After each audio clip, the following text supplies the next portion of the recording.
बिहार का एक बिल्डिंग जहां इंजीनियर भी हो गए फेल। पत्नी को खुश करने के लिए 6 फीट की जमीन में बना दिया आलीशान बिल्डिंग। 2.5 फीट में किचन तो 2 फीट में बाथरूम तैयार। इस शो के प्रायोजक है मां भवानी डेकोर प्राइवेट लिमिटेड, मतलब a complete floor solution, new 0 mile Dadar road, Muzaffarpur. Bihar के मुजफ्फरपुर में एक बिल्डिंग बनाने के लिए जब इंजीनियर तक ने हाथ खड़े कर दिए, आर्किटेक्चर तक बाइक संभव नहीं है, वहाँ एक व्यक्ति ने अपने पत्नी की खुश करने के लिए नामुमकिन की मुमकिन कर दिखाया। जी, मुजफ्फरपुर के गनीनपुर में व्यक्ति ने 6 फीट में ही इमारत खड़ी कर दी। अब बिल्डिंग के तरफ से गुजरने वाले लोग बिना रुके और देखे आगे जा नहीं जाते। एक बार जो इसे देख ले उसकी जुबान पर बस इसी बिल्डिंग का ही नाम है। यह इमारत शहर के गनीपुर इलाके में स्थित है। लोग इसे 8वां अजूबा भी कहते हैं। इलाके के लोग इस बिल्डिंग को 8वां अजूबा कहते हैं। इस मकान का आगे का आधा हिस्सा सीढ़ियों से बना है, जबकि दूसरे हिस्से में घर बना है। शादी के यादगार के तौर पर बनाए गए इस मकान के फिनिशिंग वर्क के बाद पिछले 4 सालों से व्यावसायिक इस्तेमाल भी शुरू हो गया है। शादी की रात पत्नी को जमीन किया था गिफ्ट, बोली थी इसका क्या करूं। बिल्डिंग के मालिक संतोष कुमार ने बताया कि उनकी शादी 2005 में हुई थी। उनकी पत्नी का नाम अर्चना है। शादी की रात मुंह दिखाई में जमीन गिफ्ट किया था। जमीन 3 दूर थी, 6 फीट चौड़ी और 45 फीट लंबी थी। इस पर पति ने कहा कि इस जमीन का क्या होगा, कुछ नहीं होगा, इसलिए गिफ्ट कर दिए। इसके बाद उन्होंने इस पर मकान बनाने की ठान ली, लेकिन जमीन की चौड़ाई महज 6 फीट ही रहने के कारण कई सालों तक घर नहीं बनाया।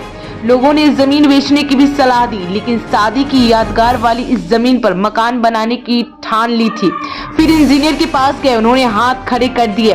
कोई नक्शा तक बनाने के लिए तैयार नहीं हुआ, जिसके बाद उन्होंने खुद मकान का नक्शा बनाया। उसे लेकर नगर निगम के इंजीनियर के पास गए और नक्शा पास करवाया। 2 साल में तैयार हुआ बिल्डिंग। वर्ष 2012 में नक्शा पास होने के बाद भवन निर्माण कार्य शुरू हुआ। इसके 2 साल बाद यह मकान बनकर तैयार हुआ। मकान बनते ही लोग कई लोग अजूबा घर कहने लगे। बिल्कुल सपाट दिखने वाला इस मकान को देखने के लिए कलमबाग चौक से गनी ऐसे यानी सोचे विचार क्या आया, किस तरह से आपने इस घर को बनाया? 6 फीट बचपन से ही उन्हीं के काम किए हैं। तो उसी प्रकार शादी जब 2005 में हुई तो सोचे कि वाइफ को क्या मुंह दिखाई में दिया जाए। तो एकाएक दिमाग में आया, चूँकि जिनका ज़मीन था वो प्रयासरत थे महीनों से हमारे पास। हम सोचे क्यों नहीं यही गिफ्ट उसको कर देते हैं। इसीलिए ज़मीन हम लिए थे, नहीं तो 3 धूर अमूमन लोग क्यों लेता। इतनी कम यानी जगहों पर आपने 4 तला बिल्डिंग को यानी खड़ा कर दिया। जी, तो काफ़ी चर्चा के विषय भी आप रहे मुजफ्फरपुर में। जी जी, क्या किस तरह से यानी आपने इसकी शुरुआत की, कितने साल लगे इसको बनने में? वही, चूँकि शुरू में जब ज़मीन लिए तो उसमें तो कोई इंजीनियर साहब एक तो नक्शा ही नहीं बनाते थे, हम दौड़ते रहते थे।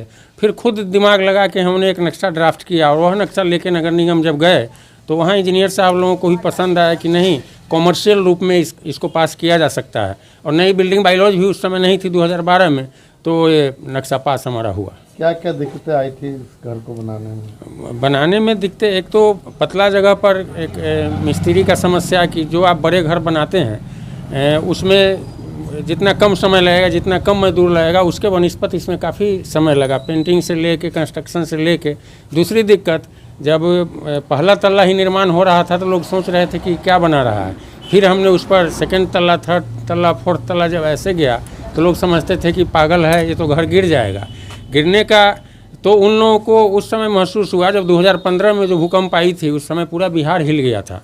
एक दिन में 6 बार आता था जब भूकंप। हम लोग रोड पर ही रहते थे, सभी लोग, बिहार के लगभग लोग। उस समय भी इस मकान को कुछ नहीं हुआ और जो लोग हंसा करते थे उन लोगों के घर में दरार आई थी, तो उन लोगों को लगा कि नहीं, मजबूती दिया गया है।